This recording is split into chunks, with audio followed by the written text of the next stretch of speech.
But Doctor, thank you so much for joining us on the program. Today you'll be here with us for the newspaper review, and also we'll be talking about the ATI commissioners, and because the National Assembly has okayed the employment of these commissioners last week, which we are very happy about, obviously, as a media house, because this will enable access to information. But to start with the papers, social media over the weekend, a lot of discussions happened, and this was in relation to the launch of the NPP bureau in Birkama.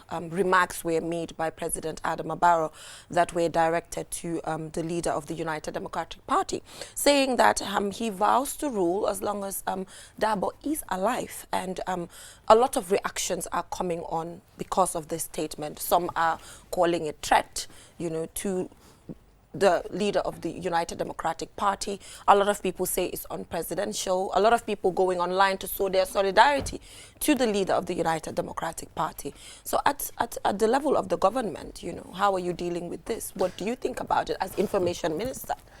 Well, I think the good things, the brilliant, wonderful things that happened at the event should not be overshadowed by political remarks made by His Excellency the President.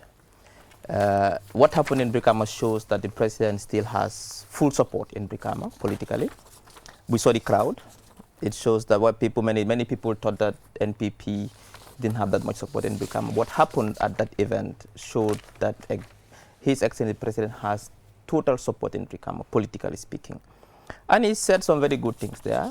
The bureau was a wonderful bureau, well built. I think that should have been the focus. But however, concerning the statements, I think it's important for people to understand that His Excellency President will never make threats. No threats were made in the first place. No wish for anybody's death was made at that event. Thirdly, the President is a very harmless man. He would never wish Ousainou Darboe to die. He would never do that.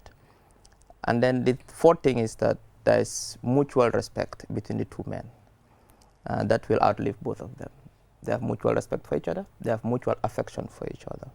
So for me, I think people take these things out of context and take them to a level where it should not be taken to. Let's look at the bigger picture. That is the relationship between Honorable Ousainou Darboe and His Excellency the President. That is what is important. Yes, Doctor. I mean, the statement created a lot of noise, over the weekend. And you mentioned there is a huge respect between lawyer Ousainou Darboe and President Adama Barrow.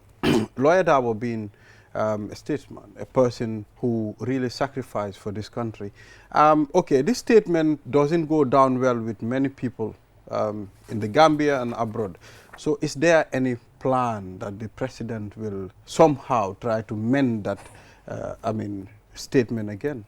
To mend what? What statement? To apologize. No, why would he apologize for? Apologize for what? It's a political statement. And the President, obviously, when he speaks, mountains move. We've seen that happen many times. But for me, I think people that are blowing this out of proportion, they're taken out of context. There's a very good relation between the two people. And they fondly really, attack each other in political platforms, which behind the scenes, they are very good. They have a very good relationship. So I don't see that as a big issue like people are. But in a democracy, people can interpret things as they wish. But for me, I don't think this will take anything away from the relationship the two men have. I think it will take something from the relationship that they have, considering that the United Democratic Party also came out with a statement about this issue. They're taking it very, very seriously. And also, don't you think it is wrong that the President of the Republic of the Gambia is not focusing on issues currently that Gambians want solutions to? For example, the Kush, the irregular migration, and other important issues that are happening in the country, rather than personal attacks, between political leaders. Like you said, this is politics, but at this point in time where our country is with, different challenges that exist, don't you think energies should be directed to those things rather than, the personal attacks? But you get this wrong. A political platform is not the place where a president should deal with those issues. The president deals with those issues on a daily matter, from Monday to Sunday, not at a political rally. When he goes to a political rally, he speaks politics, and that's what he did. The Kush issue, the security issue, cost of living issue are issues that the presidency deals with on a daily basis. So for me, the people who say that should have been the issue, that is not the issue. That's politics. On a daily basis, 24 hours, the president is concerned about the Kush issue. The president is concerned and focused about issues of cost of living crisis. The president is worried and deals with issues on security and other important issues. So taking 2-3 hours off to do his politics should not mean that the president is not focusing on important issues. He is indeed focusing on important issues, and he does it 24 hours a day. But politics also comes with these issues that I'm talking about, you know. At this point, I just feel like Gambians deserve, you know, some sort of attention to detail, like I said. But they have that attention. But in this particular rally at Birkama, the attention, because Birkama is part of communities that are affected by Kush, that are affected by irregular migration, that are affected by a lot of things. That could have been a platform to talk about those things. But why would it be a platform when you go to open a political bureau doing politics? That's not necessarily Mirasto. Yeah, you can use that platform to reassure. Actions speak rather than words. On a daily basis, the president's actions and deeds are geared towards solving those issues. That is what is important, not what he said in a political rally. But, well, it matters, because in a political rally, you're also selling an agenda. An agenda also means what the Gambians need at a particular point in time, especially people who live in Birkama. Yeah, but the president spoke about it. The president spoke about how the councils are not doing their job.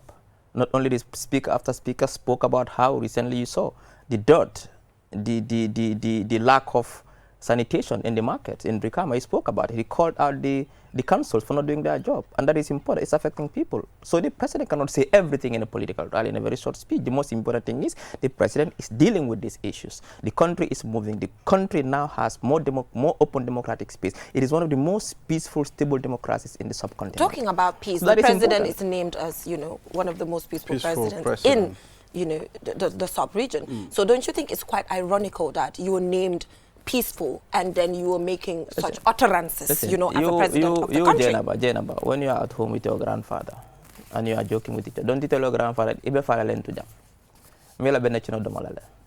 There is some relation between Ousainou Darboe and Adama Barrow. Don't get into it. Don't get in between them. They have their ways of doing it. That's why when you see President speaks of Nafum Farmer, he laughs. It's between them. Don't get into that. But in this instant, it is beyond them. No, it is not beyond. It is beyond them in this instant. You people took it out of context and took it to a level where it should not be. They have a very friendly relationship between them. When he speaks in Farmer, he laughs. They know each other. They've been together for a long time, before me and you were born. So don't get into their personal issues. No, actually, I'm not getting into their personal lives, but these are the questions that the Gambian people are asking. The president never made a threat. The president never wished for Darboe to die. The president made a statement, and I think that the two of them had a very mutual respect for each other. The affection between each other is mutual. I think statements made in a political rally should just be made statements.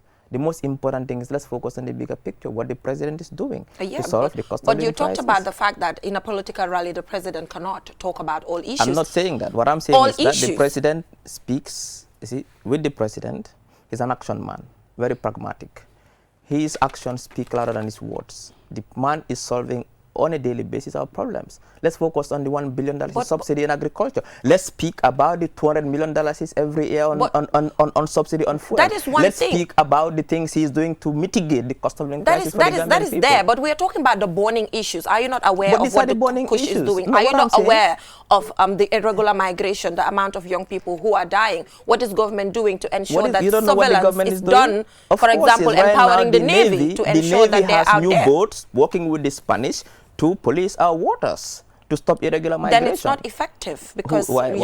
On a daily basis a boat is going. Yeah, but if people go to take boats in different places, think no country in the world, even go to France. Do you think the British, with the French, with all their might, can they stop the boats crossing the channel? On a daily, it's a challenge in the UK to the extent that the British government want to take people to Rwanda. British, with all their navy, with all their might, the French, with all their might, they cannot stop the crossing in the channels. Every day, irregular migrants are crossing the channel. Do you think Gambia can stop every boat that is leaving our shores? It's not possible. Nobody can do that. We have a very huge coast, a very long coast. We cannot stop it. But what we are doing is that the Navy is on top of it. The Navy, recently there's an Al Jazeera report. Go and watch it. Ahmed Idris joined the Navy in a boat patrolling our waters, but we cannot stop each and every single boat. If the British and the French cannot stop the crossings in the channels with all their might and their Navy, What can Gambia do Doctor, let me about that? remind you of the words of President Adama Barrow at this particular rally, just to bring your mind back. He said, I'm taking an oath today that I, President Adama Barrow, I will remain in office until Usainu Dabo passes away. That is a contract that I've signed. I will only relinquish the presidency when that is announced of my father, Usainu Dabo, and the news is confirmed.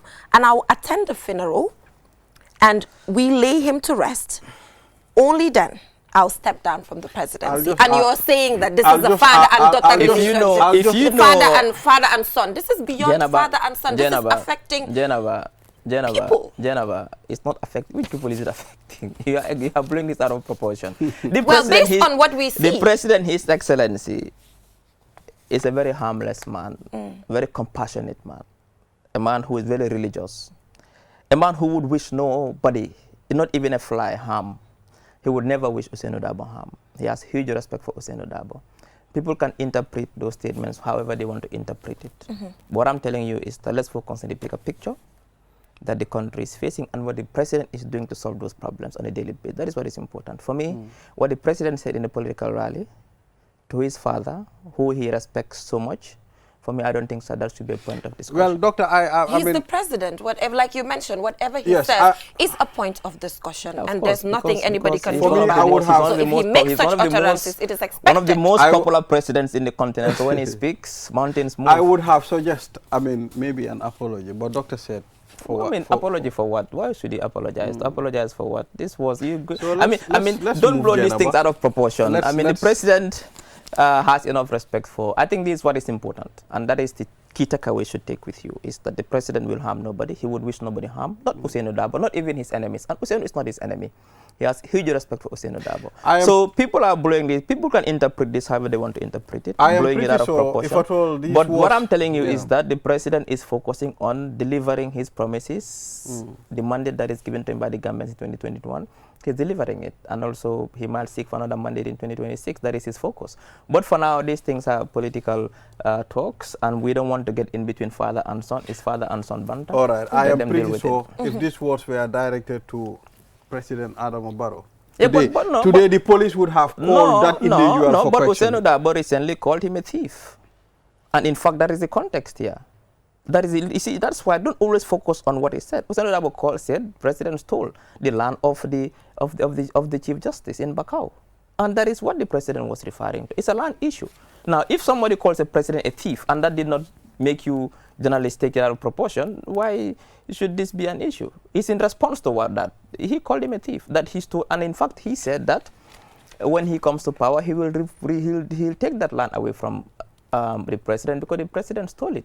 So this is in response to that. So that's why I said this thing is politics. And I think let's focus on the bigger pictures. So obviously, and the president was addressing that issue, saying that Usainu Dabo applied for land for his wife and daughter when he was vice president. And then when he left the vice presidency, he still got the land for his wife and daughter. And the president said that in that statement. But people are not talking about that, not focusing on those issues. We are focusing on something that we want to focus on. But I think the president is focused. He cannot be distracted. He has a mandate to deliver, and he's delivering that mandate. He's making sure that he's doing things to mitigate the cost of living crisis. He's solving the problems of crime in this country.